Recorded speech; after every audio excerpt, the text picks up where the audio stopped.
Once again, welcome you in electro classes. I am Lokendra Kumar and I am teaching you fundamental of electrical engineering.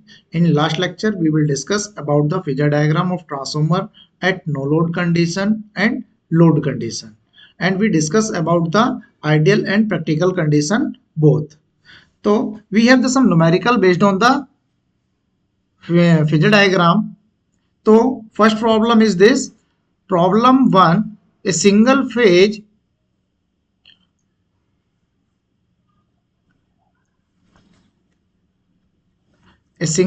transformer has 1000 ton on primary and 200 tons on the secondary. The no load current is 3 ampere at power factor of 0.2. Calculate the primary current and the power factor when the secondary current is 280 ampere at a power factor of 0.8 lagging power factor. अब इसने कहा है कि आपको primary current calculate करनी है। तो primary current की जो वैल्यू होती है, जब हम फेजर डायग्राम ड्रॉ कर रहे थे तो वो दिखा रहा था कि आपके पास I1 इज इक्वल टू है I not plus I2 dash की वैल्यू। ये हमने फेजर डायग्राम में देखा था कि जो हमारी प्राइमरी करंट I1 थी, ये डैश यहां नहीं होगा,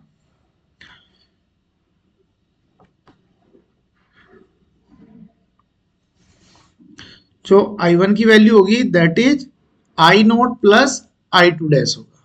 अब हमें I2 जो दी हुई है, सेकेंडरी साइड की जो करंट दी गिवन है दैट इज 280 एम्पियर और जो पावर फैक्टर आपको गिवन है that is cos phi2 is equal to 0.8। अगर मैं यहां से एंगल निकालता हूं तो this is cos inverse 0.8 that is equal to आ जाएगा 36.86। इसका मतलब जो I2 करंट होगी दैट इज उसका मैग्नीट्यूड हो जाएगा 280 एंगल माइनस 36.86। माइनस इसलिए आया है क्योंकि ये लैगिंग होगी। अब अगर आपको I2 डैश करंट निकालनी है तो I2 डैश करंट की वैल्यू होती है जब इसको आप प्राइमरी साइड पर रेफर करेंगे। तो अभी आप इस चीज को याद रख लें कि जब भी हम सेकेंडरी साइड की करंट को प्राइमरी साइड पे रेफर करते हैं तो हम ट्रांसफॉर्मेशन रेशियो से उसको मल्टीप्लाई करते हैं। ये बात हम आपकी जब आएगी जब हम इक्विवेलेंट सर्किट स्टडी करेंगे। तो यहां से k की वैल्यू की अगर हम बात करें तो k की वैल्यू होती है आपकी n2 अपॉन n1, ठीक है जी। और n2 आपको गिवन है कितना 200 और n1 आपको गिवन है कितना 1000, तो दैट इज वैल्यू 0.2। अगर आप 0.2 को मल्टीप्लाई बाई करते हैं 286 से तो ये आता है आपका 56 और एंगल आपका आ जाएगा माइनस 36.86। तो ये आपके पास करंट आ जाएगी I2 डैश। अब आपको I नोट कैलकुलेट करना है तो आपको क्या दिया हुआ है, नो लोड करंट गिवन है।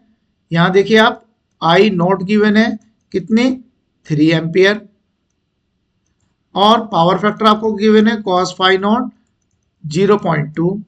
तो यहां से आप फिर से फाई नोट की वैल्यू कैलकुलेट करती हैं तो फाई नोट की जो वैल्यू आती है दैट इज 78.5 डिग्री। इसको आप कॉस इनवर्स करके इसको हम इस तरीके से लिख सकते हैं phi naught is equal to cos inverse 0.2। तो यहां से फाई नोट की वैल्यू आ गई। तो अब आपके आई नोट की वैल्यू को हम लिख सकते हैं 3 एंगल माइनस 78.50। अब हम यहां से अगर आपके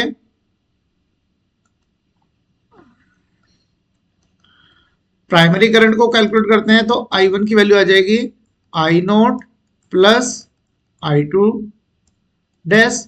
तो ये वैल्यू हो जाएगी 3 angle minus 78.5 degree plus 56 minus 36.86। इसको आपको रेक्टेंगुलर फॉर्म में कन्वर्ट करना पड़ेगा। मैंने आपको रेक्टेंगुलर फॉर्म में कन्वर्ट करना बताया है। जब हम इसको रेक्टेंगुलर फॉर्म में कन्वर्ट करेंगे तो ये वैल्यू आ जाएगी आपके पास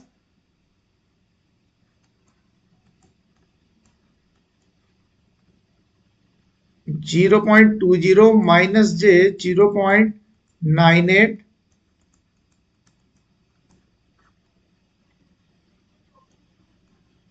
0.80 माइनस जे 0.60। तो जब हम इसको सॉल्व करेंगे तो ये वैल्यू आ जाएगी आपके पास 45.4 माइनस जे 36.54। तो यहां से आपके पास I1 की वैल्यू आ जाएगी, जब आप इसको फिर से पोलर फॉर्म में कन्वर्ट करेंगे तो 58.3 एंगल माइनस 38.86 डिग्री। तो इस तरीके से आप ये वैल्यू कैलकुलेट कर सकते हैं। और अगर आपको पावर फैक्टर कैलकुलेट करना है तो पावर फैक्टर कितना का यहां से कहा जाएगा, क्योंकि हमें पावर फैक्टर भी कैलकुलेट करना था। तो पावर फैक्टर की वैल्यू आ जाएगी cos 51 is equal to cos 38.86 that is 0.778। तो ये इस तरीके से आपका पावर फैक्टर कैलकुलेट हो जाएगा। तो हम इस तरीके से ये न्यूमेरिकल को सॉल्व करते हैं। नेक्स्ट न्यूमेरिकल देखते हैं। नेक्स्ट न्यूमेरिकल आपके पास है ए सिंगल फेज 440 वोल्ट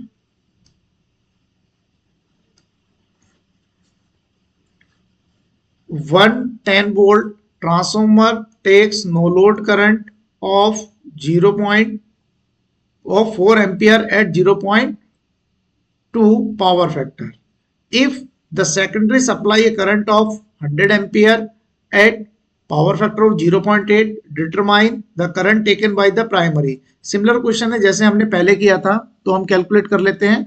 आपकी नो लोड करंट गिवन है I naught is equal to 4 ampere and power factor आपको दिया है, यानी कि cos फाई की वैल्यू दी हुई है 0.2। अगर मैं यहाँ से फाई नोट की वैल्यू कैलकुलेट करता हूँ तो phi naught equal to cos inverse 0.2, तो ये वैल्यू फिर से सेम आ जाएगी 78.463। तो यहाँ से आई नोट की वैल्यू अगर हम कंबाइन करके लिखें तो एंगल माइनस 78.463। आपको सेकेंडरी करंट दी हुई है I2 is equal to 100 ampere at power factor of cos phi naught is equal to 0.8 lagging, phi naught is equal to cos inverse 0.8, तो ये वैल्यू आ जाएगी 36.86 डिग्री। ठीक है जी। तो यहां से हम लिख सकते हैं I2 is equal to 100 angle minus 36.86। अब आपको पता है फिर से कि I1 की जो वैल्यू होती है वो होती है I note plus I2 dash. अगर I2 डैश की वैल्यू निकाल लो तो I2 इंटू के। अब यहाँ K की वैल्यू कितनी है, K इज इक्वल टू है, यहाँ B2 गिवन है तो B2 अपॉन B1 हो जाएगा, यानी 110 अपॉन 440 यानी कि 0.25। तो यहाँ वैल्यू को मल्टीप्लाई करते हैं हम 0.25 के की वैल्यू, I2 की वैल्यू 100 एंगल माइनस 36.86, यानी कि ये वैल्यू आ जाएगी आपके पास 25 माइनस 36.86। आई नोट की वैल्यू हम पहले कैलकुलेट कर चुके हैं 4 angle minus 78.43 plus 25 angle minus 36.86। इन दोनों को सॉल्व करते हैं तो ये आपके पास पोलर फॉर्म आ गई। आप इस पोलर फॉर्म को फिर से रेक्टेंगुलर फॉर्म में कन्वर्ट करेंगे तो ये वैल्यू आ जाएगी आपके पास 0.80 माइनस जे 3.919 प्लस 20 माइनस जे 15, तो ये आ जाएगी आपके पास 20.08 माइनस 18.919।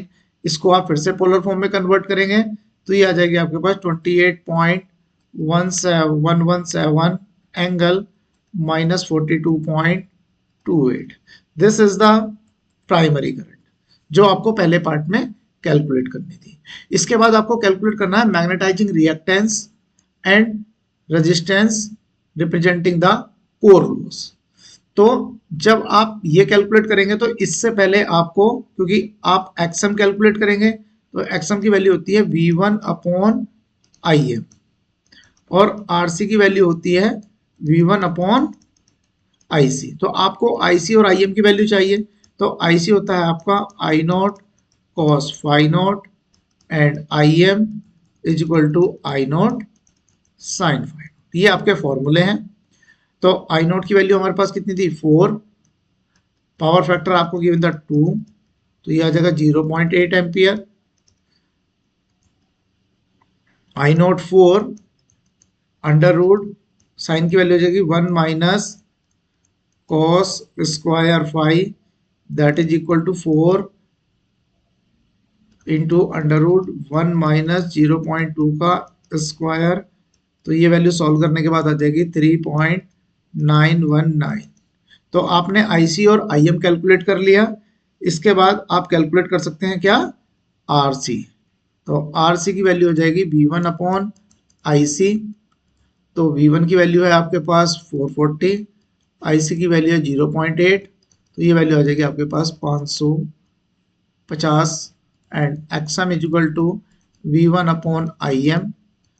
V1 आपका 440 अपॉन 3.919, तो ये वैल्यू आपके पास आ जाएगी 112706 ओम।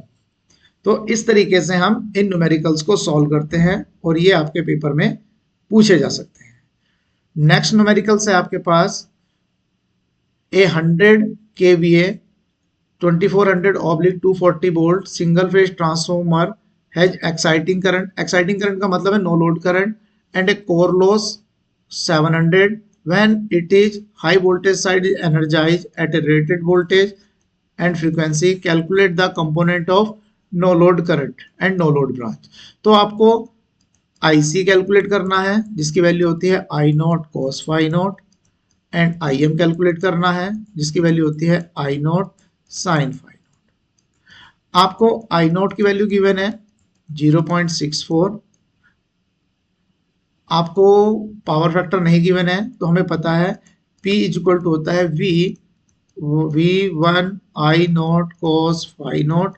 तो P की वैल्यू है 700 इज इक्वल टू V1 की वैल्यू 2400 इंटू I नॉट की value 0.6 into cos phi naught. तो कॉस फाई नॉट की वैल्यू आ जाएगी 700 अपॉन 2400 इंटू 0.6। 2 जीरो से 2 जीरो कैंसिल आउट हो जाएंगे, ये बचेगा 70 अपॉन 4।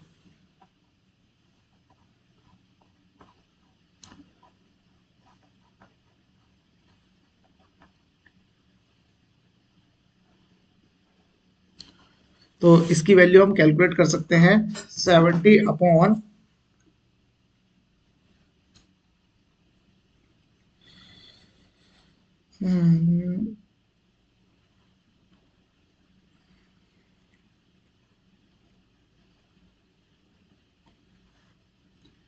0.48। अब उसने कहा है कि आपको IC की वैल्यू कैलकुलेट करनी है। तो IC की वैल्यू हो जाएगी IC is equal to I naught आपको गिवन है 0 पॉइंट, हमने यहाँ 64 नहीं रखा, ये 64 आएगा, तो 64। चलो इसको 60 मान के कर लेते हैं, हमने 60 से कैलकुलेशन कर ली है। अगर आप 64 को करना चाहे तो 64 को कर सकते हैं। तो हम IC को मान लेते हैं 0.6, cos फाई की वैल्यू आ गई आपके पास 0.486, दैट इज इक्वल टू आ जाएगा आपके पास 0.6 into 0.486, that is equal to आता है 0.2916 ampere and IM is equal to आ जाएगा 0.6 into under root 1 minus cos square phi, यानी 0.6 इंटू 1 माइनस 0.486 का स्क्वायर। तो ये वैल्यू आ जाएगी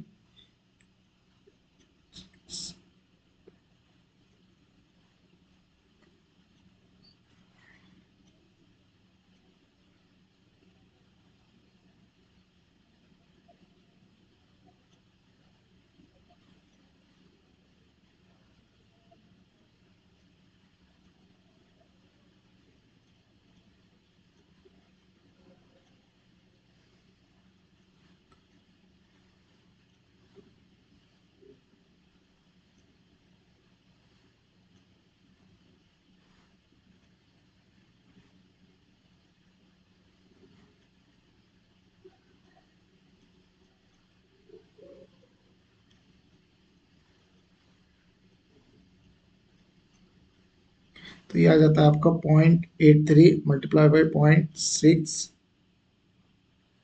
इज इक्वल टू आ जाता है आई एम की वैल्यू आ जाएगी आपके पास सॉल्व करने के बाद 0.524 एम्पियर। अगर आपसे यहाँ से फिर से आरसी की वैल्यू कैलकुलेट करा ले तो V1 अपॉन IC हो जाएगा, इसको आप कैलकुलेट कर सकते हैं। अगर XM कराएं तो V1 अपॉन IM हो सकता है, जो आपके पास 2400 ऑब्लिक IC की वैल्यू 0.29 आ जाएगी। यहाँ से आप आंसर निकाल सकते हैं। और दूसरा 2400 ऑब्लिक IM की वैल्यू 0.524, तो ये आपका आंसर आ सकता है। तो इस तरीके से हम इन न्यूमेरिकल को सॉल्व करते हैं। एक क्वेश्चन आपके लिए प्रैक्टिस के लिए है, जो आपका EMF इक्वेशन मैंने कराई थी उस पर बेस्ड आपका एक न्यूमेरिकल था, उसको आप कर सकते हैं। ठीक है, इसके आंसर हमने यहाँ दे दिए हैं, आप इनको अपने वेरीफाई कर सकते हैं। तो आज के लेक्चर में हम इतना ही रखते हैं। Thank you. अगर आप हमारे चैनल पर नए हैं तो आप इलेक्ट्रो क्लासेस को सब्सक्राइब करना ना भूलें। धन्यवाद। मिलते हैं नेक्स्ट वीडियो में।